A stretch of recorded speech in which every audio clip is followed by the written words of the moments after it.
station is divided into two halves, Romulus and Remus. Halo semuanya, selamat datang kembali di channel Ruang Film, sebuah informasi untuk kalian penikmat konten spoiler. Oke, di video kali ini kita akan membahas film ke-7 dari Alien series. Tapi seperti yang sudah kita ketahui, film ini bukan kelanjutan dari film Alien Covenant, melainkan berlatar 20 tahun sejak kejadian di film Alien pertama. Dan sekedar mengingatkan kembali buat teman-teman, urutan garis waktu dari film Alien adalah dimulai dari film Prometheus yang dirilis tahun 2017 dan bersetting di tahun 2093. Lanjut ke Alien Covenant bersetting di tahun 2103 atau 10 tahun sejak film Prometheus. Kemudian lanjut ke Alien pertama yang dirilis tahun 1979 dengan setting waktu di tahun 2122 atau sekitar 103 tahun setelah kejadian di Alien Covenant. Nah, 20 tahun kemudian barulah kita masuk ke cerita Alien Romulus ini yang berlatar di tahun 2142. Setelah Alien Romulus, lanjut ke film Alien 2 dan ketiga yang memiliki latar waktu yang sama yaitu 2179. Dan yang terakhir adalah Alien Resurrection yang bersetting waktu di tahun 2381 atau 202 tahun sejak Alien ketiga. Dan meskipun sudah 45 tahun film Alien ini dirilis, kita itu sama sekali belum mengetahui dari mana asal-usul alien yang biasa kita kenal dengan sebutan Xenomorph ini. Apakah alien tersebut merupakan ciptaan The Engineer yang kita lihat di film Prometheus, atau rekayasa android David di film Covenant dengan menggunakan cairan hitam misterius? Atau sebenarnya ras alien ini dulunya adalah ras yang sangat maju, ras puncak yang menciptakan The Engineer ataupun Predator? Tapi kenapa ada Predator? Ya, karena sosok Xenomorph ini memang muncul di film Alien vs Predator. Sementara film Predator punya setting waktu jauh sebelum Alien, seperti film Prey yang punya setting waktu di tahun 1719. Bahkan di film Alien vs Predator dikisahkan manusia itu masih memuja dewa-dewa, yang bisa diartikan Xenomorph itu sudah ada sejak zaman sebelum Masehi. Tapi ya, semua itu masih berupa teori. Apakah Alien dan Predator ini punya universe yang sama atau tidak, hanya sutradara yang tahu. Jadi tanpa berlama-lama lagi, mari kita langsung masuk aja ke pembahasan filmnya. Film dimulai dengan memperlihatkan sebuah kapal angkasa penjelajah bernama Ecoprobe sedang bergerak mendekati puing-puing kapal angkasa Nostromo. Diketahui Nostromo ini adalah kapal kargo pengangkut hasil tambang dari planet koloni tambang dan dinaiki Ellen Ripley di film pertama Alien. Saat itu kapal angkasa Nostromo sedang dalam perjalanan pulang ke bumi. Tapi di tengah jalan perusahaan mereka yaitu Weyland-Yutani meminta mereka mampir ke planet LV-426 setelah mereka mendeteksi sinyal darurat yang ternyata berasal dari kapal angkasa Juggernaut milik The Engineer. Nah, disitulah petaka alien ini dimulai. Salah satu kru terinfeksi facehugger di dalam kapal Juggernaut lalu melahirkan Xenomorph yang pada akhirnya meneror semua penumpang di kapal Nostromo dan para kru terpaksa meledakkan kapal tersebut untuk membunuh alien tersebut. Kemudian 20 tahun pasca meledaknya kapal Nostromo atau saat ini tahun 2142, Nostromo akhirnya ditemukan. Dan saat dilakukan pemindahan gelombang radio, Ecoprobe mendeteksi adanya keberadaan organisme asing di dalam sebuah batu hitam mirip kepompong di tengah puing-puing Nostromo, lalu mengambilnya kemudian membawanya ke stasiun peneliti. Sampai stasiun, para peneliti membelah batu tersebut. Dan ternyata memang benar, batu itu berisi organisme asing yang bisa kita duga adalah Xenomorph.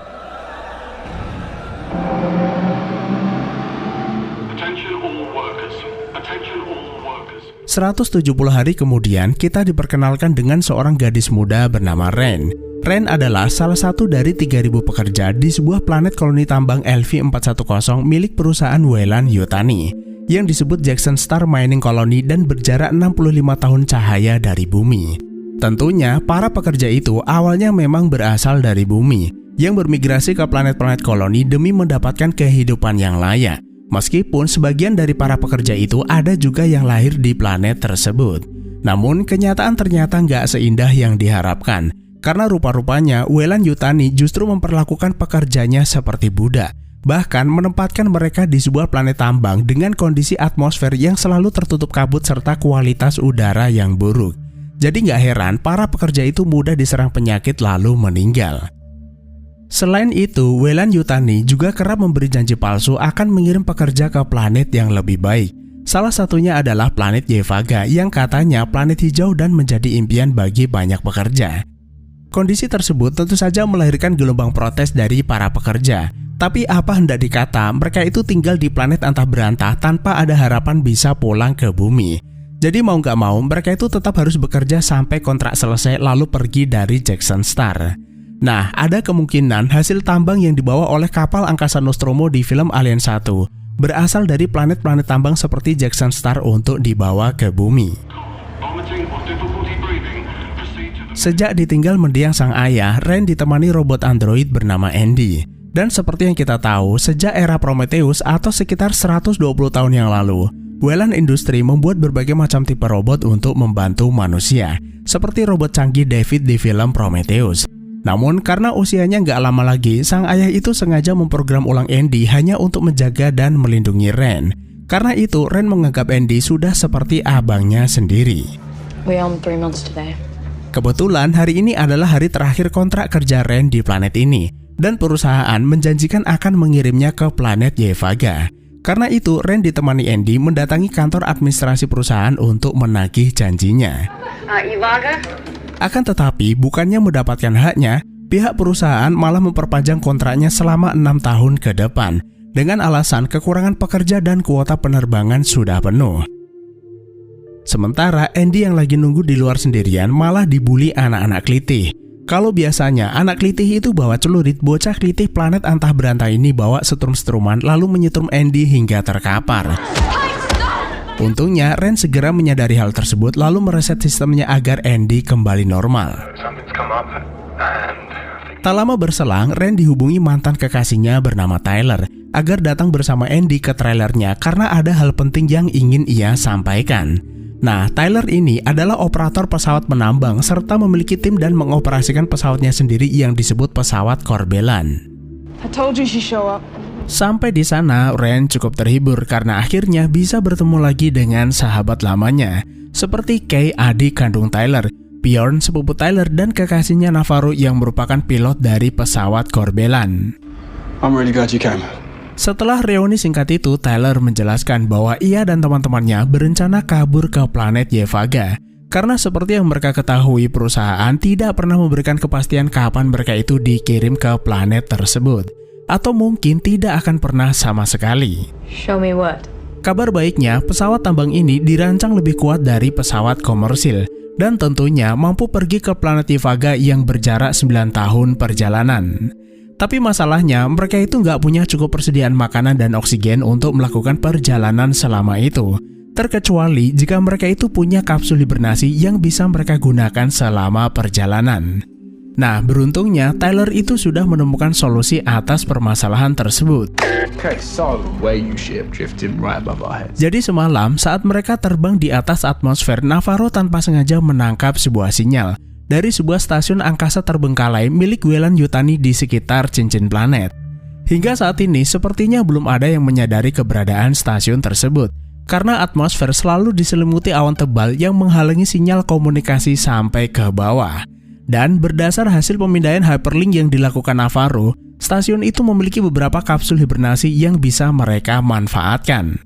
Maka dari itu, Tyler meminta Ren datang ke sini karena ia membutuhkan bantuannya. Atau lebih tepatnya, yaitu butuh bantuan Andy. Karena Andy adalah robot buatan Weyland Yutani yang tentunya akan mempermudah mereka masuk stasiun tersebut. You guys are insane. Of course we're not. This is...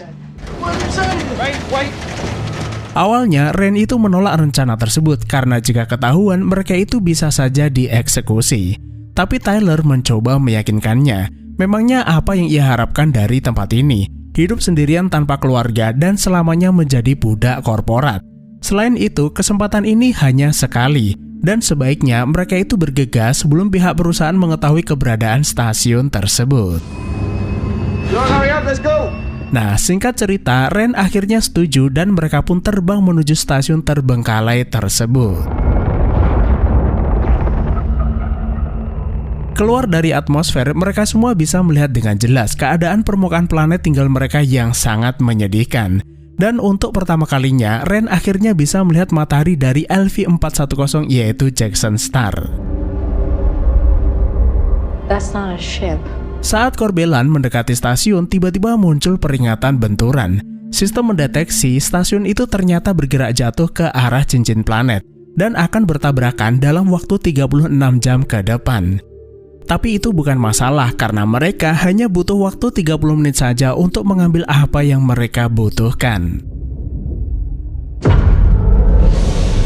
Selesai melakukan docking, Tyler, Bjorn, dan Andy masuk ke stasiun melalui lubang ventilasi layaknya seorang pencuri.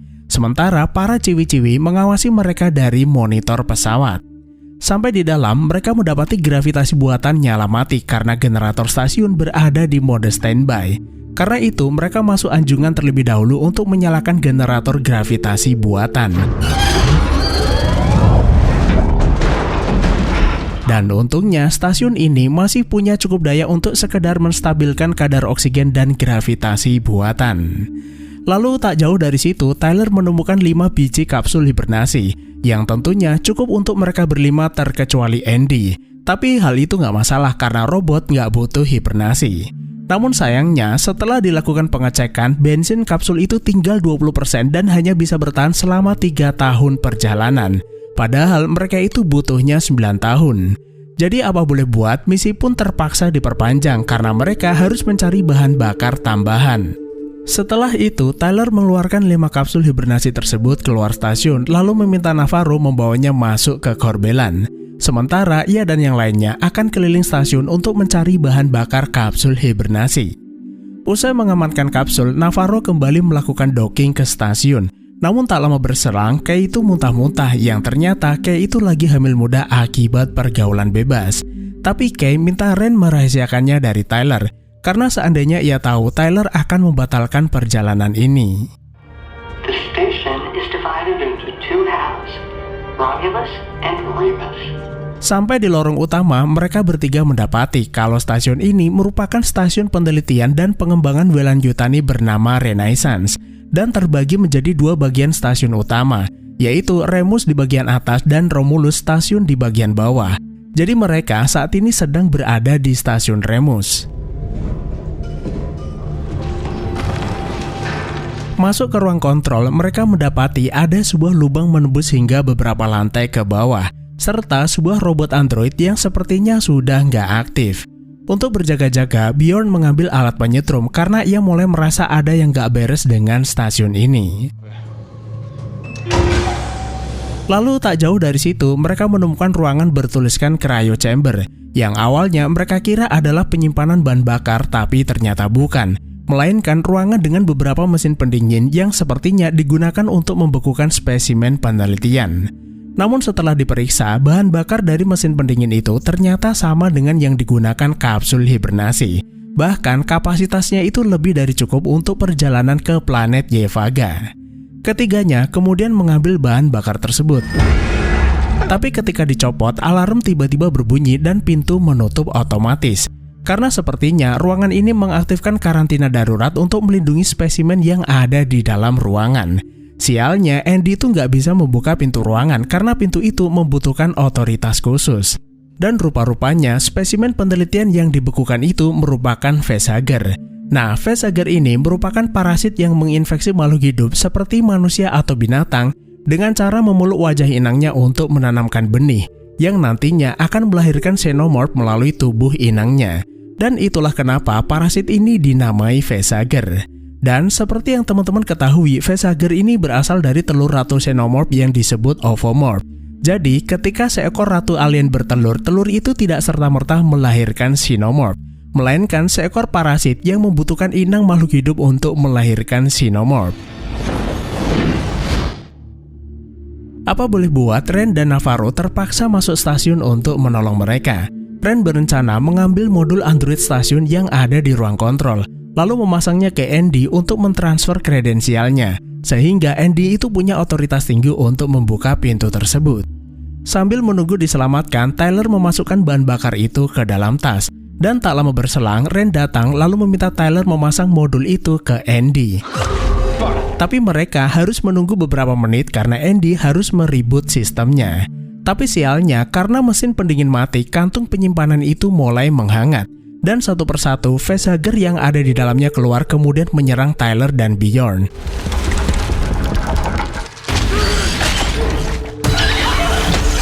Beruntungnya, sebelum parasit itu sempat menginfeksi mereka berdua, Andy kembali aktif lalu membuka pintu dan menutupnya kembali. Tapi sayangnya, seekor curut berhasil melewati pintu kemudian menginfeksi Navarro. Mereka pun mencoba menolongnya, tapi facehugger itu semakin mencekiknya dan terlalu beresiko jika mereka memaksa. Lalu Andy memberitahu makhluk itu sepertinya merupakan parasit dan terlihat sedang menyalurkan oksigen untuk membuat Navarro tetap hidup, tapi untuk tujuan apa ia belum mengetahuinya. Andy mendapat pengetahuan baru itu berkat modul yang ditanam pada memorinya, yang ternyata tidak hanya sekedar meningkatkan kredensialnya saja, melainkan turut meningkatkan sistem motorik serta kecerdasan buatannya. Atau gampangnya itu, Andy mendapatkan peningkatan. Lalu Andy menyarankan agar mereka mengaktifkan robot stasiun itu untuk bertanya bagaimana cara menyelamatkan Navarro. Dan untungnya robot itu masih bisa menyala setelah dihubungkan ke sumber daya stasiun. Nah, diketahui robot android itu bernama Rook yang merupakan Science Officer stasiun Renaissance. Dan kalau teman-teman perhatikan, robot ini mirip dengan android bernama Ash di film Alien pertama, yang juga sama-sama bertugas sebagai kru penelitian. Misi utama Rook di stasiun ini adalah mengirim senyawa penelitian Z01 ke planet koloni. Tapi Andy memberitahu bahwa misinya telah gagal dan stasiun ini diambang kehancuran. Lalu Andy meminta tolong agar Rook membantu ia melepas parasit itu dari temannya. Rook menjawab sudah terlambat, karena parasitoid itu telah menginfeksinya dengan menanamkan benih atau zat mutagenik yang disebut Plagiaris praepotens ke dalam tubuhnya. Sebelum nantinya ia akan melahirkan makhluk mengerikan, sambil menunjuk bangkai monster di atas mereka yang tak lain adalah alien Xenomorph. Jadi sebaiknya mereka itu segera membunuh Navarro sebelum makhluk itu terlahir. One of our towing ships first made contact with this specimen 2 decades ago. Sekitar 20 tahun yang lalu, Weyland-Yutani menerima sebuah pesan darurat yang dikirim dari salah satu kru kapal Nostromo bernama Ellen Ripley, bahwa kapal mereka diserang alien dan terpaksa menghancurkan Nostromo untuk membunuh makhluk tersebut. Tapi sayangnya ledakan itu sia-sia, karena Xenomorph berhasil menyusup ke pesawat penyelamat Ripley sebelum akhirnya Ripley melemparnya keluar angkasa. Dalam pesan tersebut, Ripley melaporkan bahwa ia berhasil membunuh alien. Namun faktanya, alien itu mampu bertahan di luar angkasa dengan membungkus dirinya sendiri dalam wujud kepompong. Sebelum akhirnya ditemukan mereka sekitar 170 hari yang lalu, kemudian membawanya ke stasiun ini untuk diteliti. Jadi memang benar, batu hitam yang mereka temukan di awal film merupakan kepompong dari Xenomorph yang menyerang kapal Nostromo, yang awalnya mereka kira sudah mati tapi ternyata masih hidup. Para peneliti pun segera mempelajarinya, yang kemudian mereka berhasil menumbuhkan benih facehugger dari sampel DNA Xenomorph, lalu menyimpannya di cryo chamber. Tapi naasnya, alien itu malah lepas lalu membuat kekacauan di dalam stasiun, sebelum akhirnya berhasil ditembak mati, lalu menumpahkan cairan asam yang sangat kuat sampai-sampai bisa melubangi stasiun hingga beberapa lantai ke bawah. Ren lalu punya ide bagaimana jika mereka menyemprot parasit itu dengan cairan pendingin. Jika ekornya beku, makhluk itu berhenti mencekik dan mereka bisa melepasnya. Meski cara itu berhasil, Rook sekali lagi memberitahu kalau usaha mereka itu sia-sia, karena benih parasit telah ditanamkan ke dalam tubuhnya. Lalu Rook meminta Andy membunuh Navarro sebelum alien itu terlahir dari dalam tubuhnya. Akan tetapi Bjorn gak peduli lalu menyetrum Andy hingga terkapar. Lalu ia buru-buru membawa Navarro masuk ke Corbelan, meninggalkan Tyler, Ren, dan Andy di stasiun. Tyler minta Bjorn membuka pintu, tapi Bjorn gak peduli lalu meminta Navarro segera terbang meninggalkan stasiun. What's wrong? Namun tiba-tiba Navarro merasakan sesak di dadanya. Dan tak lama berselang, bayi Xenomorph itu keluar dari dalam tubuhnya. Dan karena tidak ada yang mengendalikan pesawat itu menabrak tangki bahan bakar stasiun dan membuatnya meledak. Untungnya, Corbelan dirancang dengan sangat kuat sehingga tidak mengalami kerusakan yang berarti. Namun mereka gagal terbang lalu terlempar ke hanggar stasiun Romulus. Sistem stasiun kemudian memperingatkan bahwa benturan akan terjadi dalam waktu 47 menit ke depan, yang disebabkan ledakan tangki bahan bakar itu mendorong stasiun lebih cepat ke arah cincin planet. Karena itu, Tyler, Andy, dan Ren bergegas pergi ke hanggar stasiun Romulus lalu naik pesawat sebelum stasiun ini hancur. Sementara di ruang kontrol, Rook mengecek senyawa Z01 yang ternyata masih aman di ruang penyimpanan. Dan tak lama berselang, Andy menghampiri Rook karena mendengar suara Rook memanggil-manggil di kepalanya. Rook menjelaskan hal itu terjadi karena ia punya tambahan modul yang merupakan miliknya. Selain mendapat peningkatan, modul itu juga secara tidak langsung merubah programnya. Yang sebelumnya hanya diprogram untuk menjaga Ren, kini Andy punya tugas baru yaitu menyelesaikan misi utama penelitian. Setelah ketiganya sampai jembatan penghubung, Andy melarang mereka membuka pintu. Karena di balik pintu itu terdapat banyak sekali facehugger. Meski parasitoid itu tidak memiliki mata, tapi mereka bisa merasakan getaran, rasa takut, serta melacak panas tubuh manusia. Satu-satunya cara yang bisa mereka coba lakukan adalah menyamakan suhu ruangan itu dengan suhu tubuh mereka untuk mengalihkan perhatian parasitoid lalu berjalan tanpa menimbulkan suara sampai pintu berikutnya. Dan setelah cocok, ketiganya pun masuk ke dalam lalu berjalan ke sisi stasiun dengan mengendap-endap. Sementara di Corbelan, bayi alien itu kini sudah berubah menjadi kepompong. Dan saat melihatnya, Kay hanya bengong dan tidak menyangka monster kecil itu bisa tumbuh dengan sangat cepat. Lalu Beyond mengambil senjatanya dan berulang kali menyetrumnya agar monster itu mati. Tapi usahanya sia-sia, karena alien di dalam kepompong itu masih hidup lalu menyerang Beyond dan membunuhnya dengan tetesan cairan asam. Panik dengan hal tersebut, Kay menghubungi Tyler memberitahu kalau teman-teman mereka tewas dibunuh alien. Tyler meminta Kay segera keluar dari Corbelan. Karena terburu-buru, Kay jatuh pingsan dari atas pesawat dan suaranya terdengar hingga jembatan penghubung. Yang membuat parasitoid itu bisa merasakan ketegangan yang mereka alami. Apa boleh buat, Andy minta mereka segera berlari ke sisi stasiun lalu menutup pintu.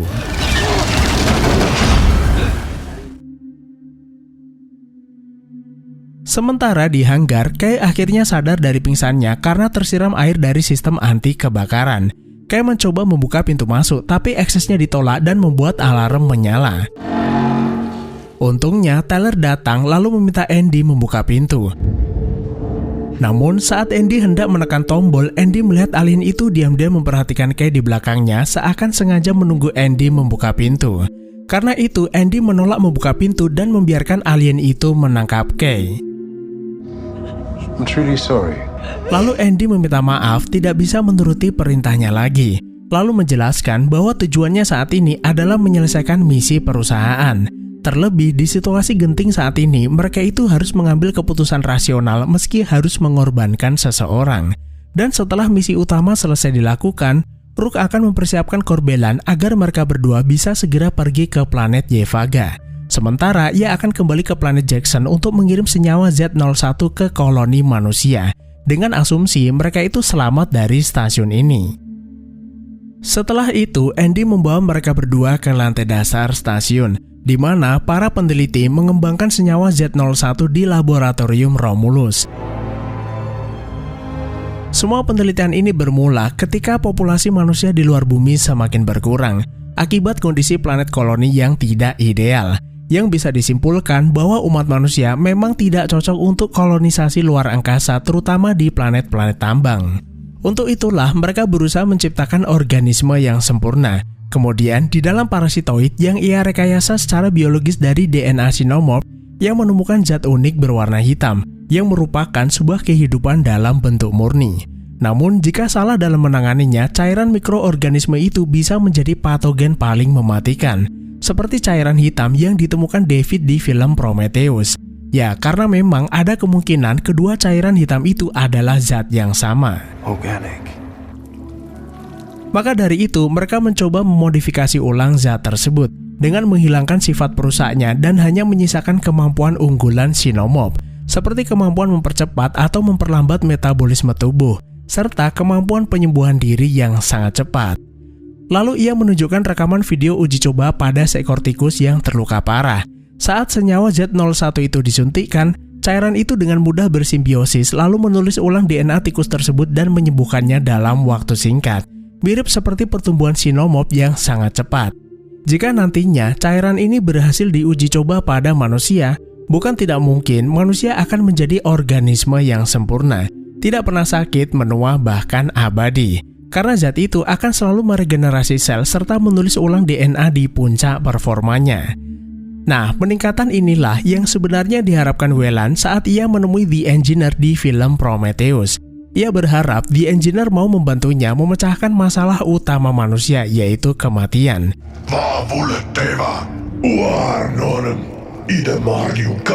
We are gods. We are creators. Tapi yang terjadi, The Engineer saat itu malah membunuh Weyland dengan kejam.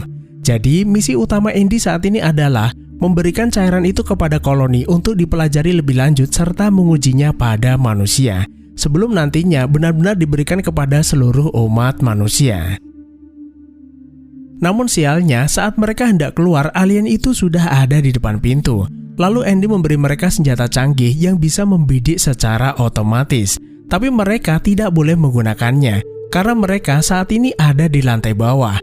Jika alien itu tertembak, maka cairan asamnya bisa melubangi stasiun dan membuat mereka tersedot keluar angkasa. Tapi seenggaknya, senjata itu akan membuat si alien menyadari bahwa mereka adalah ancaman, yang membuat si alien berpikir 2 kali sebelum menyerang. Dan setelah itu, Andy ngajak mereka keluar melalui lubang ventilasi. Namun, ada satu hal yang luput dari perhatian mereka.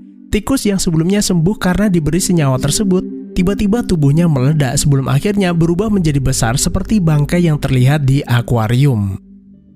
Setelah mereka keluar dari ruang ventilasi, sampailah mereka ke sebuah lorong yang gelap yang merupakan sarang dari Xenomorph. Mereka melihat jasad puluhan kru stasiun menempel di dinding dengan luka robekan di dada, serta bangkai facehugger di dekat jasad tersebut, yang bisa diartikan telah terjadi infeksi massal di stasiun Romulus ini, dan tentunya melahirkan gerombolan Xenomorph yang siap menerkam mereka bertiga. Tiba-tiba Tyler mendengar suara rintihan seseorang yang ternyata adalah Kay di dalam sarang tersebut. Tapi sepertinya Kay itu belum terinfeksi karena mereka tidak melihat ada bangkai facehugger di dekatnya. Yang ada kemungkinan Xenomorph itu tidak mau menginfeksinya karena Kay mengeluarkan banyak darah. 25% of the human genome is shared, right? Andy kemudian menyodorkan senyawa Z01 pada Ren untuk menyembuhkan Kay. Diketahui tikus memiliki persamaan DNA dengan manusia sebesar 80%, yang artinya jika zat itu berhasil pada tikus, 80% pasti berhasil pada manusia. Dan itulah salah satu alasan kenapa para ilmuwan seringkali menggunakan tikus sebagai bahan penelitian, seperti untuk uji coba obat, racun, dan lain sebagainya. Karena tikus memang memiliki struktur anatomi dan cara kerja DNA yang mirip dengan manusia. Akan tetapi, Ren menolak menyuntikkan senyawa tersebut karena sama sekali belum pernah diuji coba pada manusia. Apalagi saat ini Kay tengah mengandung dan terlalu beresiko bagi bayinya. Akan lebih baik memasukkan Kay ke kapsul hibernasi di pesawat. Kapsul itu akan menjaganya tetap hidup untuk waktu yang cukup lama sebelum Kay mendapat perawatan yang tepat di koloni. Tiba-tiba mereka mendengar suara alien mendekat. Mereka berempat pun buru-buru kabur lalu sampailah mereka ke sebuah lift. Saat Tyler sedang membuka pintu lift, ia melihat seekor alien di langit-langit hendak menyerang Ren. Tyler mencoba menyelamatkannya, tapi sayangnya justru ia terkena serangan lalu menariknya ke atas. Andy yang melihatnya berusaha menolong, tapi alien itu menghempaskannya dengan keras hingga membuatnya error. Dan naasnya, Tyler pun harus tewas di mangsa Xenomorph. Bersamaan dengan itu, muncul rombongan Xenomorph. Ren dan Kay bergegas naik lift ke atas dan meninggalkan Andy sendirian bersama alien-alien tersebut. Tapi mereka tidak memangsanya karena Andy tidak terdeteksi sebagai makhluk hidup. Namun di tengah jalan, Ren tiba-tiba menghentikan lift, lalu memberikan senyawa Z01 pada Kay dan memintanya segera masuk ke dalam pesawat. Sementara ia akan turun lewat tangga di samping lift untuk menyelamatkan Andy mumpung alien-alien itu tidak ada di sana. Sampai di bawah, Ren segera memperbaiki Andy. Tapi ia melepas modul tambahan milik Android Rook agar Andy kembali seperti semula, yaitu diprogram untuk melindungi dirinya. Nah, tanpa Ren ketahui, Kay yang semakin merasa kesakitan nekat menggunakan senyawa Z01 untuk menyembuhkannya. Dan setelah agak baikan, Kay segera masuk ke pesawat Corbelan. Bersama dengan itu, Rook menghubunginya, lalu minta Kay menyalakan sistem kontrol jarak jauh agar ia bisa mengendalikan Corbelan dari dalam stasiun, agar ia bisa menerbangkan pesawat itu menuju planet koloni. Setelah Andy kembali normal, mereka berdua pun bergegas menuju lift. Namun sialnya, lift itu masih berada di lantai atas dan gak bisa diturunin. Ditambah, Andy sudah tidak memiliki modul otorisasi milik Rook, sehingga mereka tidak bisa menggunakan lift tersebut. Yang ternyata Rook itu memang sengaja mematikannya dari ruang kontrol karena ia tidak ingin membahayakan senyawa Z01 yang sekarang diamankan Kay di dalam pesawat. Celakanya, alien-alien itu mulai berdatangan. Ren terpaksa mematikan generator gravitasi buatan agar jika alien itu tertembak, darah asamnya melayang-layang sehingga tidak melubangi lantai. Dan setelah itu, Ren pun menembaki alien-alien tersebut hingga habis tak tersisa.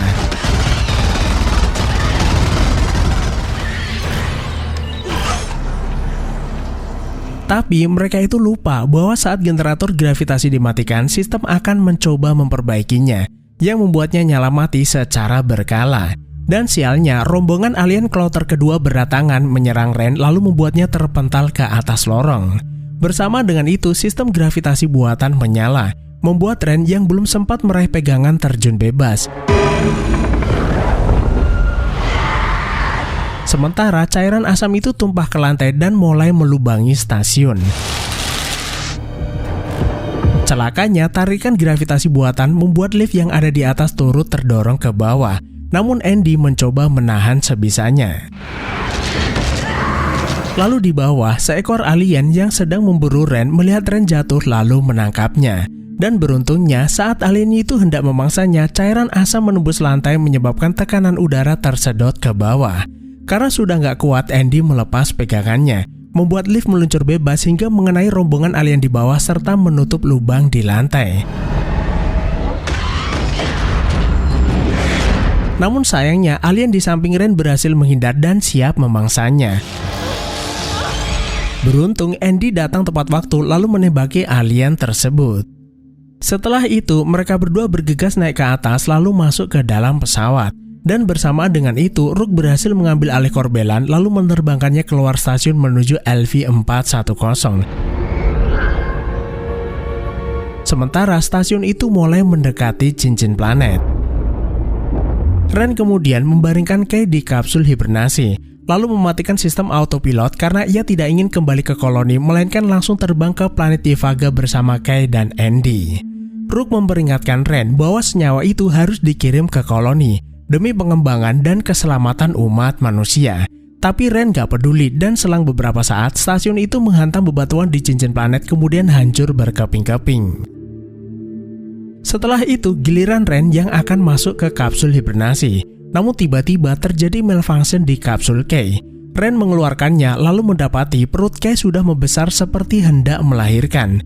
Hal ini tentu saja disebabkan senyawa Z01 yang ia pakai sebelumnya dan secara tidak langsung mempercepat pertumbuhan janinnya. Sesaat kemudian Kay melahirkan, tapi bukan melahirkan bayi manusia, melainkan sebutir telur alien. Ren buru-buru memotong tali pusarnya lalu akan membuang telur alien itu keluar angkasa. Namun sialnya, telur itu mulai mengeluarkan cairan asam memaksa Ren menjatuhkannya. Saat hendak menyemprotnya dengan cairan cryo, telur alien itu menetas, tapi bukan berisi alien, melainkan lebih mirip seperti manusia. Cairan asam itu kemudian menembus lantai dan menjatuhkan telur itu ke gudang penyimpanan. Sistem pun segera mendeteksi kerusakan tersebut lalu menghentikan penerbangan demi keamanan penumpang. Hal tersebut membuat Andy curiga terjadi sesuatu di pesawat lalu mencari tahu apa yang terjadi. Sebelum bayi alien itu membuat masalah, Ren buru-buru turun ke bawah untuk membunuhnya. Tapi telur itu kosong dan bayi alien mungil itu menjelma menjadi makhluk hibrida setengah alien setengah manusia. Yang jika diperhatikan, makhluk hibrida ini mirip seperti sosok The Engineer. Karena itu, makhluk hibrida ini disebut dengan istilah The Offspring yang artinya keturunan. Kejadian ini mengingatkan kita dengan sosok alien newborn yang ada di film Alien Resurrection. Saat itu, Ripley yang sebelumnya bunuh diri karena terinfeksi dan mengandung ratu alien berhasil dikloning ulang oleh para ilmuwan menggunakan darahnya lengkap dengan ratu alien yang di perutnya. Setelah dewasa, ratu alien itu bertelur seperti biasanya. Namun ratu alien tersebut tiba-tiba mengalami perubahan genetik. Ia mulai berhenti bertelur dan mengandung bayi alien layaknya manusia, yang kemudian lahirlah sosok alien newborn yang mirip seperti manusia. Ada kemungkinan kelahiran makhluk hibrida tersebut disebabkan senyawa Z01 yang disuntikkan Kay ke tubuhnya dan membuat janinnya bermutasi. Karena bagaimanapun juga senyawa itu berasal dari cairan hitam yang dimodifikasi oleh Rook dan terbukti belum sempurna. Alhasil terciptalah sosok The Offspring ini. Sementara alien newborn pada dasarnya juga sama, karena ratu alien itu lahir dari manusia sehingga alien yang dilahirkannya pun mirip-mirip manusia. Tapi ada satu pertanyaan, kenapa makhluk itu bisa mirip dengan The Engineer dan bukan lebih mirip ke manusia atau alien? Padahal The Offspring ini adalah keturunan manusia dan alien dan The Engineer sama sekali tidak terlibat dalam kasus ini. Ada kemungkinan hal ini juga berkaitan dengan kejadian di film Alien pertama. Saat itu, kru Nostromo menemukan sosok space jockey yang tak lain adalah The Engineer di planet LV-426 dengan luka dada terbuka. Yang bisa dipastikan seekor alien lahir dari dalam tubuhnya dan kemudian bersarang di sekitar ruangan tersebut. Lalu tanpa sengaja, salah satu kru Nostromo menemukan telur-telur alien berisi facehugger lalu menginfeksinya. Yang kemudian lahirlah Xenomorph di kapal Nostromo. Sebelum nantinya alien tersebut dilempar oleh Ellen Ripley dan ditemukan Rook 20 tahun kemudian. Nah, senyawa Z01 itu sendiri adalah zat yang diciptakan dari DNA Xenomorph tersebut. Sehingga ketika menginfeksi janin Kay, maka secara tidak langsung janin itu memiliki garis keturunan dari The Engineer di film Alien pertama. Sedangkan The Engineer dan manusia memiliki kecocokan DNA. Karena memang di awal film Prometheus diceritakan bahwa The Engineer meminum zat yang nantinya akan menjadi asal-usul manusia di bumi. Entah benar atau tidak, tapi teori ini cukup bisa menjadi bahan diskusi. Dan itulah kenapa cairan hitam yang sama yang ditemukan David di film Prometheus pernah disebut sebagai akar permasalahan dari semua kehidupan. Sedangkan Xenomorph juga bisa lahir dari cairan hitam tersebut. Hal ini seakan membuat kita berkesimpulan, apakah mungkin The Engineer dan Xenomorph sebenarnya berasal dari jalur kehidupan yang sama, yaitu cairan hitam. Namun yang pasti, setiap mutasi genetik hasil persilangan yang ada di film Alien selalu berakhir dengan pertanyaan dan sulit dijelaskan.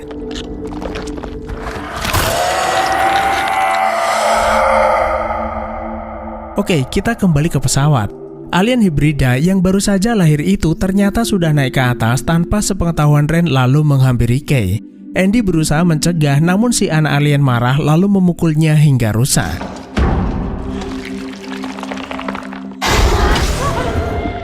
Layaknya seorang anak kecil, ada kemungkinan si anak alien ini hanya ingin menyusu atau dipeluk ibunya. Tapi Kay yang ketakutan setengah mati menolak diendus-endus, yang akhirnya membuat si alien menjadi anak durhaka karena memangsa ibunya sendiri.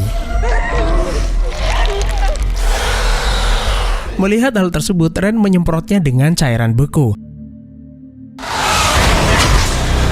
Tapi nggak mempan karena si anak durhaka sangatlah kuat. Dan sialnya, tabung krayo itu meledak membuat kabin menjadi sangat dingin dan memaksa Ren menggunakan baju pelindungnya. Setelah itu, Ren memancing si anak durhaka turun ke ruang kargo dan berencana melepas kargo dari pesawat. Sebelum itu, Ren menghubungkan tuas penari dengan baju astronotnya agar tidak terlempar keluar angkasa. Tapi celakanya, alien durhaka itu keburu nongol di hadapannya. Ren lalu menendang telur berisi cairan asam untuk melubangi lantai agar alien itu kesedot keluar angkasa. Tapi justru Ren yang terlempar keluar dan untungnya tali itu mampu menahannya. Namun tiba-tiba alien itu merayap ke bawah lalu menyerang Ren. Tanpa buang-buang waktu lagi, Ren menarik tali untuk melepas kargo. Dan akhirnya kargo itu pun terlepas bersama si anak alien durhaka di dalamnya lalu hancur menghantam bebatuan di cincin planet. Dan setelah itu, Ren bergegas kembali ke pesawat. Karena sudah dinyatakan aman, sistem pesawat kembali menyalakan autopilot lalu terbang menuju planet Yevaga.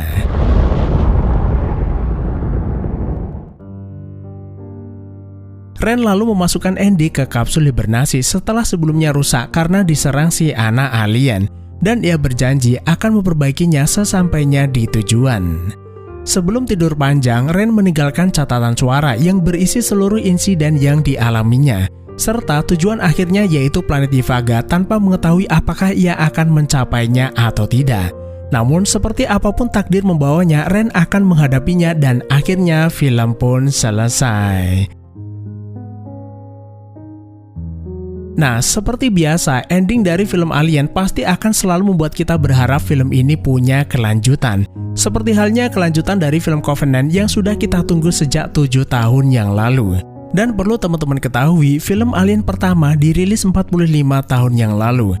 Setiap film punya jarak waktu rilis yang cukup lama. Paling dekat cuma Alien 3 dan Resurrection, itu pun jaraknya 5 tahun. Sisanya 6 tahun, 7 tahun, bahkan Resurrection ke Prometheus itu jaraknya 15 tahun. Dan Alien Covenant ke Romulus jaraknya 7 tahun. Ya, mudah-mudahan sih jarak rilis film Alien selanjutnya itu nggak terlalu lama, jadi kita itu nggak keburu lupa dengan jalan cerita sebelumnya. Dan secara keseluruhan, film ini juga mudah dipahami meski sebenarnya masih banyak misteri yang belum terungkap. Seperti siapa itu The Engineer, asal-usul alien, dan seperti apa kondisi bumi saat ini. Karena sepanjang film Alien, kondisi bumi sangat jarang diperlihatkan, terkecuali di beberapa detik di awal film Prometheus atau ending di film Alien Resurrection, dan sisanya selalu berada di luar angkasa. Jadi cukup sekian saja, terima kasih udah menonton, sehat selalu buat teman-teman dan sampai jumpa di perjalanan angkasa berikutnya.